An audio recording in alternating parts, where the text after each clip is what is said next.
На неделе в Национальном университете прошел круглый стол как раз по национальным приоритетам и национальным интересам. Профессор из Алматы Адиль Джунусов отметил, что кыргызское общество зациклилось на своем прошлом. А профессор Дилдыз Урманбетова посетовала, что хотя в кыргызском обществе много говорят про долг и честь, коллективный намыс у кыргызов еще не пробудился. Один из организаторов круглого стола Аскар Айтматов заявил, что новым властям пора уже переходить к реальному выполнению данных ранее обещаний.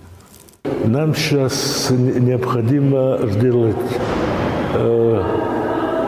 так, чтобы все те декларации, обещания, заявления, они притворялись в жизнь. Как вы знаете, их хватает на всех этажах власти, говорят очень правильные слова.